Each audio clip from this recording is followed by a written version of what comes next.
ses activités, ses ambitions et ses sensibilités. Cette côte que vous allez découvrir ou redécouvrir ce soir dans ce très très joli documentaire diffusé en deuxième partie de soirée à 22h50 sur France 3 Normandie, intitulé Littoral normand, amour insolent. 52 minutes durant lesquelles on vous offre un voyage le long de nos falaises, de nos dunes, de nos estuaires. Il en est le réalisateur. Il est avec nous ce matin. Soyez 1000 fois le bienvenu, Simon Pierre Bewick.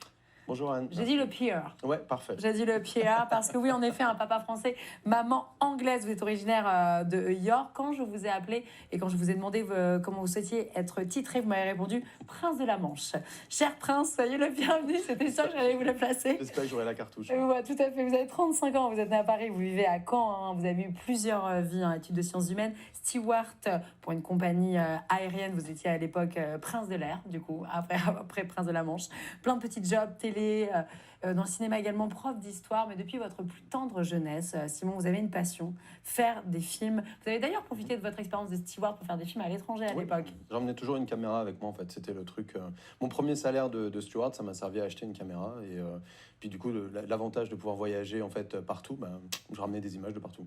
Ça ne veut pas dire que les films étaient bien, hein, mais j'avais des images de partout. Ils ont dû être pas si mal que ça, hein, parce que vous allez produire différents courts-métrages, les réaliser également, gagner plusieurs prix. Hein. Vous allez vous-même devenir producteur, produire des documents, des fictions. Vous avez même été primé à Cannes, je crois. Alors, primé, non, mais sélectionné pour une résidence d'écriture qui s'appelle Talent Unlimited, où j'ai présenté en fait la dernière série sur laquelle je travaillais, puisque depuis, j'en ai déjà une autre qui est en route. Alors justement, quand on voit tout cela, Cannes ou autre, et vos différents voyages, il y a néanmoins le petit Simon, hein, voilà, qui est normand et qui guette cette Angleterre qu'il aime tant depuis le littoral. Vous avez toujours une certaine affection, admiration pour les îles anglo-normandes. Est-ce que c'est le point de départ de votre envie de réaliser ce futur documentaire sur le littoral normand ? Oui, en fait, moi, l'idée du littoral, pour moi, c'était un peu une fenêtre, en fait, sur ma famille de là-bas. C'est-à-dire que soit en étant en Angleterre, soit en étant en France. Donc, j'avais un attrait assez particulier, en fait, pour cet endroit, qui me paraissait un endroit un peu de rêve. Et puis, en même temps aussi, quand j'en discutais avec d'autres, un endroit particulier, en fait. Il y a toujours une espèce d'attachement presque amoureux. Et c'est le point de départ, en fait, de ce film, en fait. C'est de se dire, finalement, l'humain a une relation quasi amoureuse à cet endroit, en fait, à cette géographie, et j'ai essayé d'en faire un film. Littoral normand, amour insolent, je vous le rappelle, hein, c'est diffusé ce soir à 22h50 sur France 3 Normandie. Je vous propose tout de suite d'en découvrir un court extrait, on revient juste après.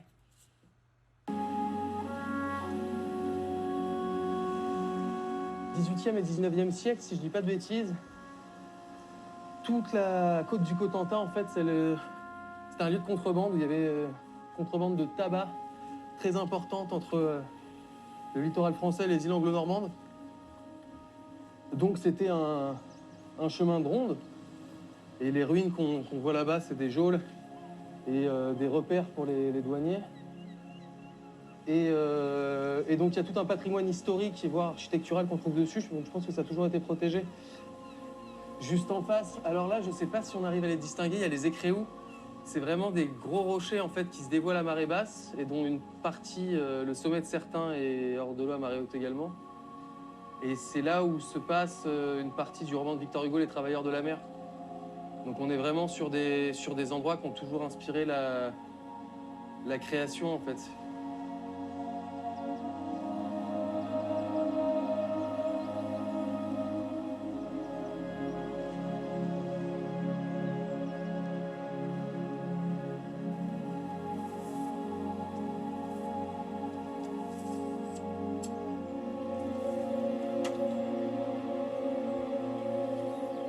Là où le sable fin caresse ma peau douce,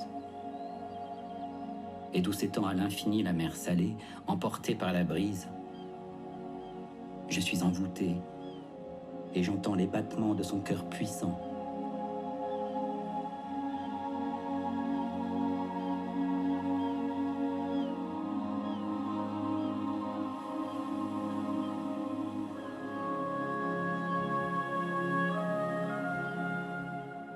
C'est extrêmement poétique, justement. Et en parlant de poésie, vous avez écrit l'intégralité de ce film en alexandrin. Oui. Simon, qui fait ça?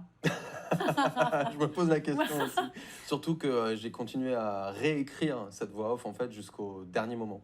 C'est-à-dire que pendant qu'on montait, parce que le montage d'un documentaire aussi, c'est en fait une espèce de grandes hypothèses de travail, et puis on part sur le terrain, on filme des choses, on les ramène, on les observe dans la salle de montage, on les assemble, ça fonctionne pas. Donc il y avait une base, il y avait une base dans le scénario, mais en fait elle n'a pas arrêté de changer, puisqu'il y a eu des coupes, il y a eu des... Et même jusqu'à l'enregistrement, en fait, parfois, il y avait voilà, donc ce poème, je l'ai écrit à Nozem. C'est 2 ans à peu près de travail, ce documentaire. On entendait également la voix off de Pascal Cerveau. Ce voyage, le long de notre littoral, il va nous emmener de quel point à quel point? Parce qu'il est vaste, le littoral normand, Simon. Oui, oui. Alors là, si on part de l'extrait qu'on vient de voir, on part de Carteret, qui est presque la Hague, en fait. On va remonter, en fait, jusqu'à Criel-sur-Mer, en passant par le Cotentin, et finir presque dans le Calvados. Et un mot rapide sur le casting de vos intervenants. Avec qui avez-vous pris rendez-vous, justement, pour vous le décrire, ce littoral? Pour commencer, votre invité, Régis. Ouais, Régis, ouais, je sais. On n'osait pas le dire, parce qu'on voulait pas que ce soit trop l'émission de Régis. Mais bon, voilà. C'est la sienne.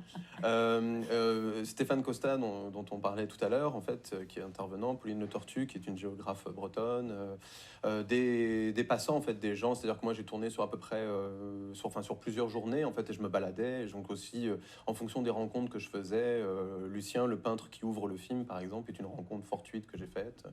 Il y avait parfois des annonces que je laissais parce que je savais que j'allais aller dans certaines villes, certains endroits, et je me disais, pour essayer de préparer le terrain, je vais prévenir de mon arrivée. Et puis sinon, après, comme tout documentaire, c'est-à-dire que je m'installe, en fait, je commence à filmer, et puis généralement, c'est un peu comme les abeilles et le pot de miel, en fait. Souvent, il y a les gens qui sont naturellement attirés par la caméra.